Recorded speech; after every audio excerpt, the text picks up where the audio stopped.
Mətanət İskəndərliyə təşəkkürümüz. Mətanət xanım, çox sağ olun, çox minnətdarıq. Bu mahnı seçimində çox maraqlıdır. Nə sizin üçün vacibdir? Çünki sizin öz repertuarınızda olan mahnılar, bu əlbəttə ki, illərinin süzgəcindən keçib gələn mahnılardır.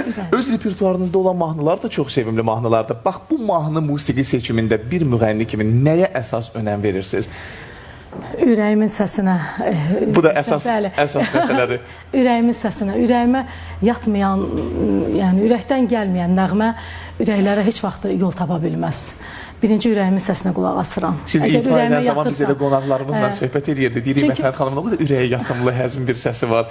Mahnılar çox oturur insanın qəlbinə sizin ifanızda. Amma belə nəğmələr, yəni elə bir inanmıram ki, elə bir insan olmayaq ki, bu nəğmələri yəni ürəyinə yatmasın, sevməsin.